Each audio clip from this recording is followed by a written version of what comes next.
Good evening, everybody.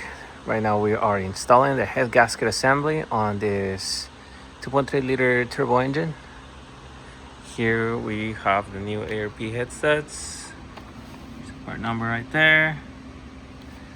We got the racing head, valve cover gasket. We just finished putting the copper spray for the head gasket up here. Notice that it's extremely clean. It's ready to mount the head.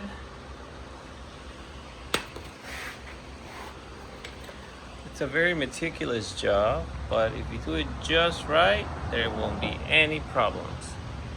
And make sure you get these dowel pins. These are the custom dowel pins from the 2005 Ford F-250 diesel.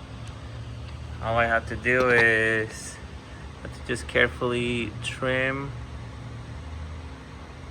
about 1 millimeter off, and they fit perfectly. So the next step pretty much is to install the head onto the block.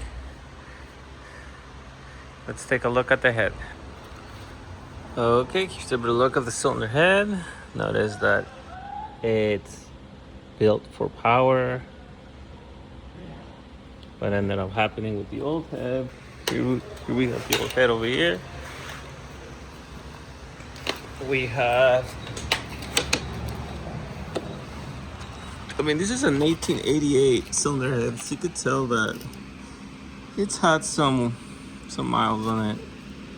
But most likely what the problem was is that we had the head inspected and we found out that there were cracks in some areas.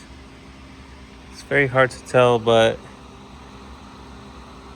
there's a hairline crack right here between the valves.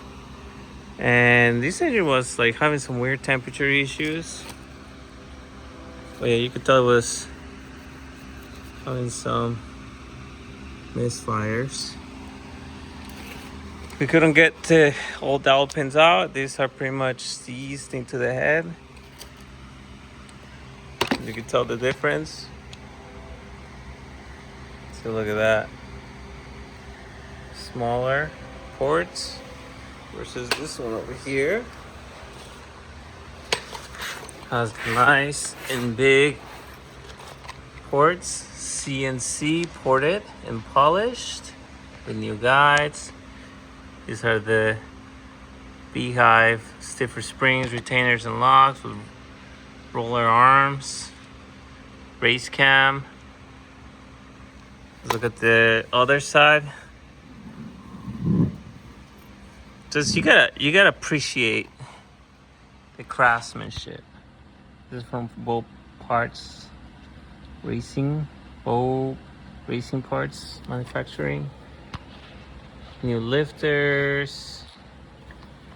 Just an amazing racing head. So but yeah, pretty much the next step, we're gonna go ahead and install the head, tighten it down with the ARP head studs, put the valve cover gasket on, and we should be good. Next part, we'll be installing also the intake manifold and the turbo that we have over there, and just get it all put together. All right, well, thanks for watching, and stay tuned for the next part. Thank you.